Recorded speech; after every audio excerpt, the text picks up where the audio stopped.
This morning, through a very unique test of partisanship, we are finding out that Democrats and Republicans are not just deeply divided on the facts. They may literally be seeing two completely different worlds. Gallup polling going back 2 decades shows there is a stark and widening political divide on a whole range of issues. But now a growing number of researchers are coming around to the idea that politics actually alters people's perceptions. We decided to put that idea to the test. They want to destroy this country. If you've been following politics this year, this president is a vindictive man. He's determined to stoke division and chaos. He's in his damn basement again. You're a fraud! You may find yourself wondering, what exactly is wrong with people? All they can do is spew hatred. Are they just not seeing what you're seeing? Fascists ruining this country. Well, we decided to find out. We're going to show you 2 video clips, and you just tell us what you see. Will do. We showed identical clips to both Trump supporters and Biden supporters. Starting with this clash between police and Black Lives Matter protesters. Almost everybody had a strong reaction. That's terrible. This is awful. This shouldn't be. But when we asked a question designed to test their political filter, their answers could not have been more different. Who do you think is being more aggressive? I would have to say the protesters, because they're not letting them go through. Who would you say is being the aggressor there? NYPD. The police, not the protesters? Right. The rioters, they're not protesters, they're rioting. As far as I can see, there's no violence or anything from the protesters, and the police are acting a little violently. The protesters, they're challenging you. They're challenging the cops. Okay, come on, do it. Seems to me like NYPD showing a little lack of restraint in their crowd control, frankly. It was the same with this video, a well-known confrontation between armed homeowners and demonstrators marching past their house. Oh, is that what I think it is? This is so wrong. Once again, people from different political parties were seeing very different things. These people are just sitting there protecting their house. They don't want to shoot nobody. They don't want to harm nobody. They're sitting there strictly protecting their house. If you had to pick the person being more aggressive or the people being... The person with the gun. Yes, okay. It would be the person with the gun. They're defending what they could while they were there. I'm not against it. So in terms of who's being aggressive, it's the protesters. The protesters. Who's being more aggressive?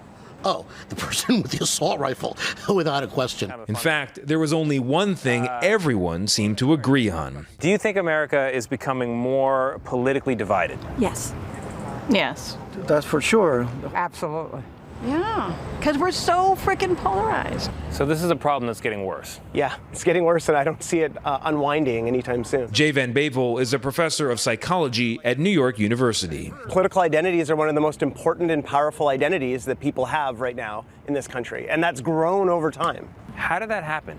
Our political leaders stopped cooperating and voting in different ways. The media that we tune into, you can now select media that aligns with your political identities, and social media allows you to tune in to whatever you want to tune into, whatever you hope to see. And so you can confirm all your beliefs and identities and expectations by plugging into these different realities. That can make it harder to understand why others would view things so differently.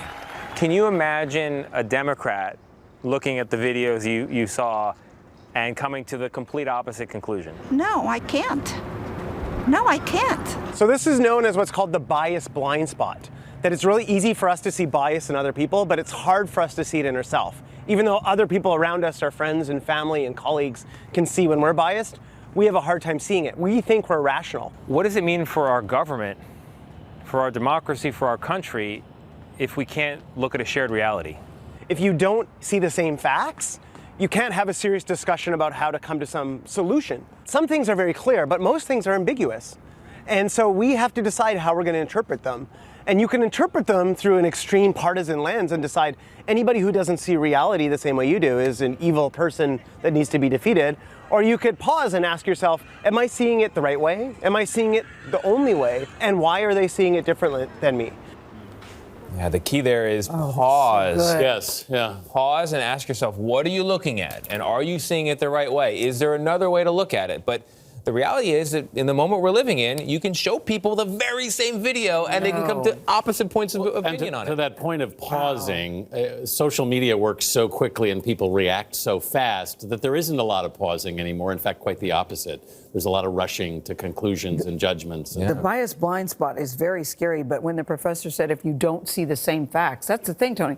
How do we get past this if we don't even see the same facts? How do we run a government if we don't have a shared reality? Yeah. And then each of us believe deeply that we are seeing the truth and everyone else is crazy. Yeah. But we've got to ask ourselves, maybe we have it wrong. Well, and you have to, I think it's very important, and because this is part of the job that we have to do sometimes, is you have to look at something and go, all right, why does this person see this so differently? What do they see that I am not seeing? It's part of why the virus is so bad right now is because it separates us, and the only way to get past this is through conversation. It's to meet people who have that opposite point of view and to talk to them. But it's really hard. It reminds me of marital counseling, where you'd be on a rant and the counselor would say, but that's your reality. That's not his reality. And my thing, but he's wrong. It reminds me a lot of marital counseling. It does, because we're looking at the same thing. Like, what, the proof is right there. Don't you see it? That's very, very fascinating. I wonder how you get past that. Yeah, that's the dilemma. Mine was divorce. I would recommend that. So you got to figure out something else, people. You got to. Well, we tried that once. It was called the Civil War. Not so well. We got to work this out. Yeah.